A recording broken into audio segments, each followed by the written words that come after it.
Welcome to the lecture series of operating system, and in this lecture I will explain you one of the CPU scheduling algorithm, that is first come first serve CPU scheduling algorithm. So what is CPU scheduling algorithm? We have already discussed. There are two types of CPU scheduling in the operating system. One is preemptive CPU scheduling, another one is non-preemptive CPU scheduling.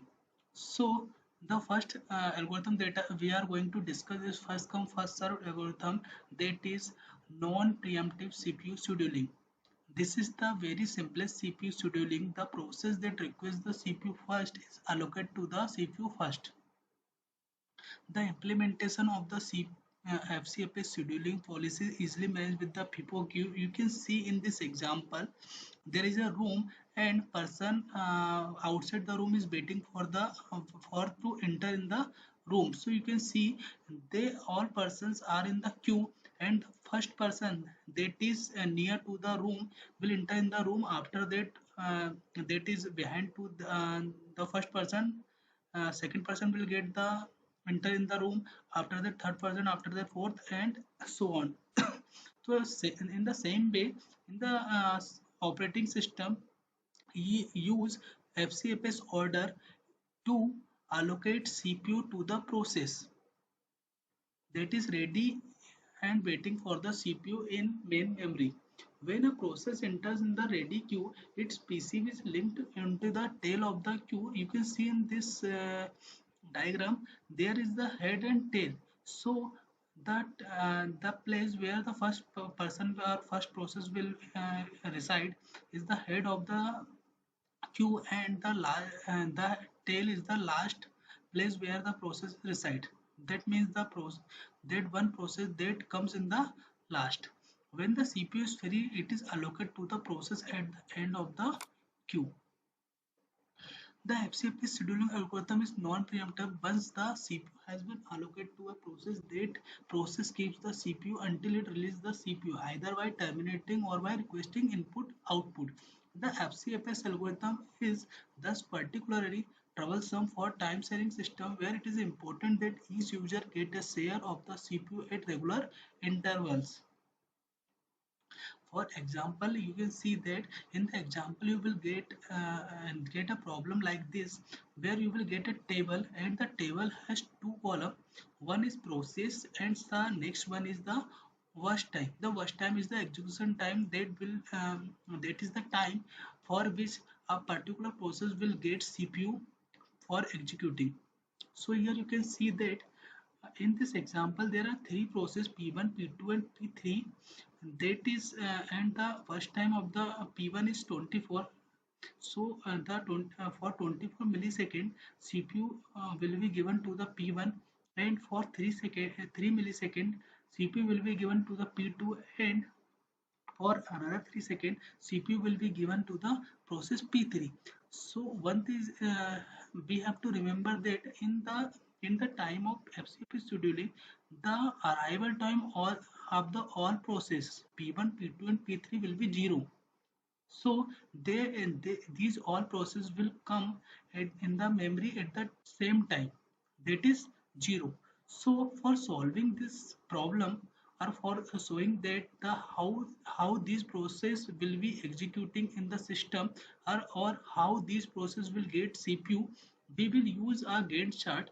So this is the Gantt chart of the these this table. So here you can see that if the process arrive in the order of P1, P2, P3, here you can see in the table the P1 comes first, after that P2 and after that P3.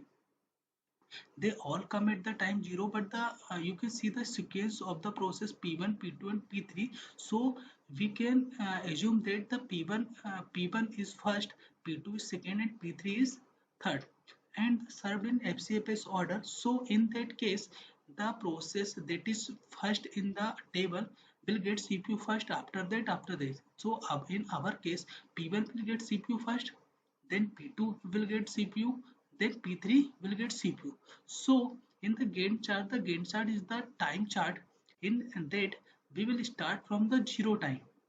The time is in millisecond. So if you see in the table, At time 0 there are three processes, P1, P2 and P3.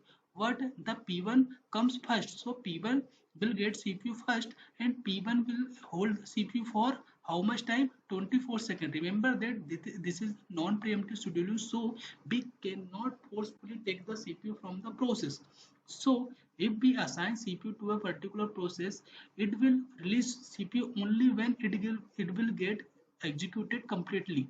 So P1 execute and P1 hold the CPU for 24 seconds. So you can see that the P1 is running from time 0 to time 24, and when P1 will get executed completely, it will release the CPU and CPU will be assigned to the process P2, and P2 will take 3 seconds from time 24 millisecond to 3. It will completely executed at time 27. After that the CPU will be assigned to the process P3, and P3 also will hold the CPU for 3 seconds, and it will terminate at the time 30 milliseconds. So this is the Gantt chart of the our problem. So we need to find the average waiting time. So how we find the average waiting time? So average waiting time is the time for which a particular process has waited in the ready queue. So here you can see that all the process all the process has arrived at the time 0, and you can see here in the Gantt chart the time at the time 0. First the process that got the CPU is P1. So P1 arrived at time 0 and got the CPU at time 0, so it will not wait in the ready queue. So the waiting time for the P1 is 0 millisecond, and the P2 process also arrived at time 0, but it got the CPU at time 24, so it has to wait for 24 millisecond. And P3 also arrived at time 0, but it will have to wait for 27 seconds, because the first time the P3 process got the CPU is 27 milliseconds. So waiting time for the CPU waiting time for the P3 process is 27 seconds. So average waiting time is the sum of the waiting time of all the process divided by total number of process. So 0 plus 24 plus 27 divided by 13, that is 70 milliseconds. So in this case we got 70 millisecond as the waiting time for the processes.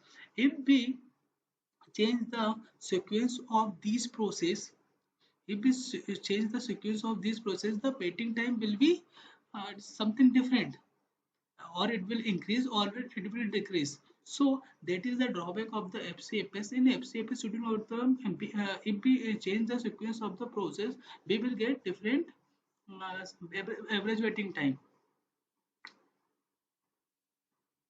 So in this lecture, uh, you understood about FCFS scheduling. So in the next lecture, we will discuss another algorithm of CPU scheduling. If you liked the video and if you understood the topic, please subscribe our channel and like the video. Thank you so much.